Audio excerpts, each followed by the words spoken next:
Hello and welcome to another episode all about going through clearing after not being successful with your first or second choice. So I suppose the first thing would be kind of why you went through clearing, kind of what your situation was and how you actually found that process. I went through clearing 8 years ago now. So I didn't get the grades. I was at sixth form, didn't think I was going to go to university, wasn't that bothered about university. Therefore didn't really work as hard, like soon enough. Went and started visiting universities and then decided actually I did want to do it. But it was kind of not too late. I was kind of like not predicted. I was predicted all right grades, but kind of didn't get them. So I'd applied for Glamorgan in Wales and Sunderland as well. Didn't get into either of them. So I went through clearing. I remember getting up, I got 3 Ds.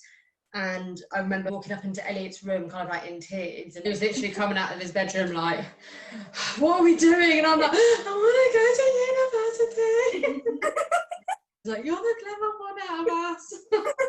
And he was just like, okay, come on.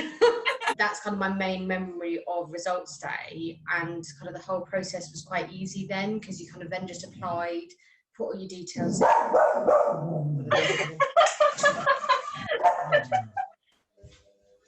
Oh. So put all my details in, decided that I was going to go and study business.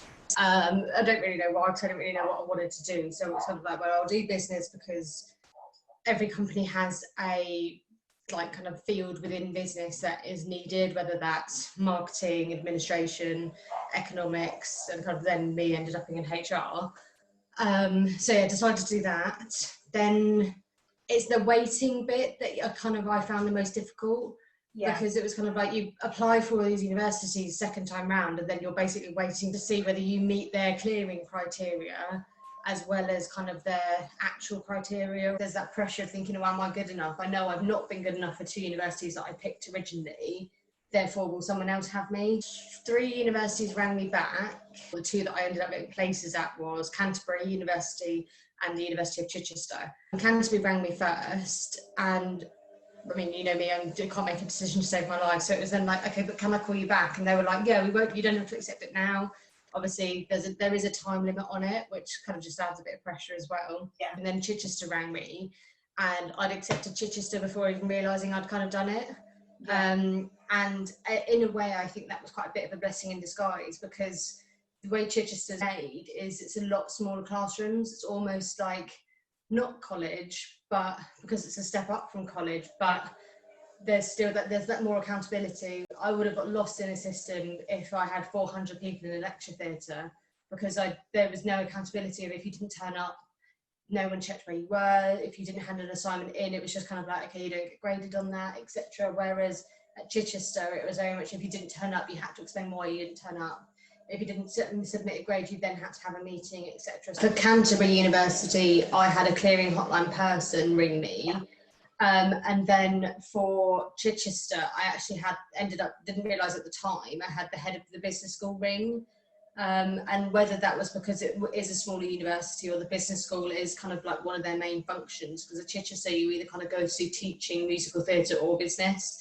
So I actually had him ring. He talked me through it. He kind of asked about what kind of happened. Why did you not get the grades you were predicted? I suppose it wasn't really an interview, but I suppose he also wanted to talk through and go, actually, am I willing to let this person into their business school? Okay, now she only decided that she actually wants to go to university, and why the reasons why she didn't decide 2 years ago.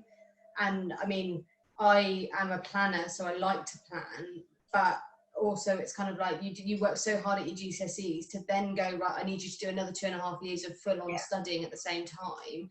Oh, and by the way, if you could do all this extra for UCAS points, or this would look great if you're applying to universities and this, and you kind of go, I'm a 16-year-old starting out like this. I also want to learn to drive and things like that. It's kind of quite a bit of pressure. Well, I suppose it is pressure, but you're expected at such a young age to fit so much in, to then make a decision about the rest of your life that actually, what's the statistics on people actually leaving university to do something in the degree that they were studying in? It's quite small in comparison to the amount of people that actually go to university. So to make a decision then, and that's kind of, I think, what not enjoyed about clearing, but it almost made that decision for you. Yeah. It was kind of like, okay, you want to do this course, great, you've made that decision, here's who can do it for you. If there's someone who is in your position at the moment, is there anything that you would tell them, either whether it's to not worry too much, like it will all work out, or anything that you wish you had known beforehand?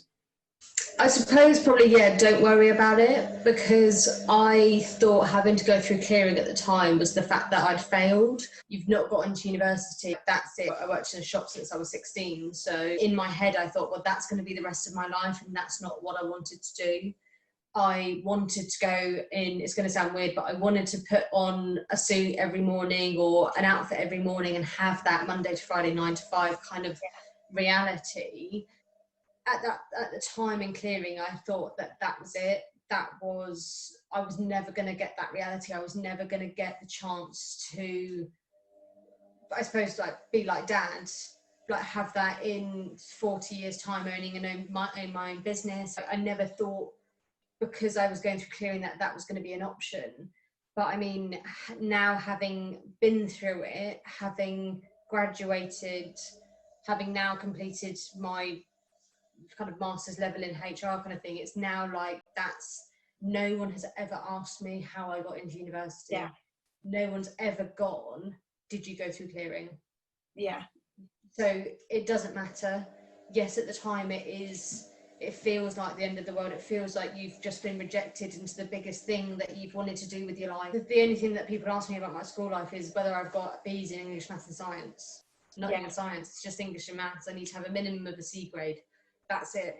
No one's ever asked me actually what my degree's in. I work with people who have degrees in psychology, and we work in HR, and you just think, actually, yes, I left university doing something in my degree, but I've got people who haven't done the degree. How old am I now? 26. 5 years out of university, and I'm in a job that I love, doing things that I love enjoying, but 8 years ago I never thought that was going to happen. Yeah. So it is kind of like, don't panic. Unfortunately, we don't have a crystal ball where someone's going to look into your future and go, in 5 years time, look, don't worry, you're going to be here. I didn't have that through clearing, and didn't have that option. It was just very much like having the support of your family, speak to people. It's not embarrassing to go through clearing. Yeah. At the time it does feel embarrassing, because you almost feel like you're begging to get into a position, but it's not. It's more common than you realise, I think. I think unless you go to one of the top universities, it's more common than you realise. So, and I met some great people at university. So how did you don't panic. go about choosing the places that you applied for through clearing? Was it mainly based on like geographics? Yes, so it was mainly, I'm a home bird, so when I eventually move out, I will never go far. So it was more geographical. A lot of people on my course had gone through clearing because of how small the university is. In a way, I think it prepares you more for university, because you're like, you're walking into somewhere that you don't already feel like you belong, because you're walking in and going, I didn't choose to come here. It's the only place that would take me. And you do feel like you've got on the top of your head, I'm here because I have to be here, not because I chose to be here. In your first week, you do get asked, what grades did you get, and stuff like that. But then you kind of go out drinking with everyone, and you just then forget. You just remember people by their nicknames and stuff like that. Does that mean that you didn't obviously visit the uni after you accepted your place? So we did go down to look at houses. It wasn't an open day where you could talk to students. It wasn't, you go into here and then your lectures on your first year will be on this level, second year and then third year, etc. So, and I didn't realise at the time I wasn't in a way going to do a dissertation. I did a placement and a management project, which was the equivalent of a dissertation, but I was working full-time in London, and then I also had to write a 12,000 word essay. I'm walking into a course thinking it's one thing, and actually when I get there, because of the way the university was set up and how they ran the course, it was completely different. I look back at it now and think actually clearing was a blessing for me, because I've ended up with, Beth is my +1 to everything really, isn't she? So it's kind of like with lifelong friends, and if I'd ended up at either of the universities that I'd wanted to go to, would I have had as much fun? And I don't think I would have done. I actually ended up going to university with someone I'd met in Magaluf the 4 weeks before. Yeah, he wasn't on my course, but it was whenever we were out, Ryan and the guys were always there. So it was kind of like, oh. So it was really weird. It did kind of feel like I was meant to be there, but didn't know I needed to be there in a way.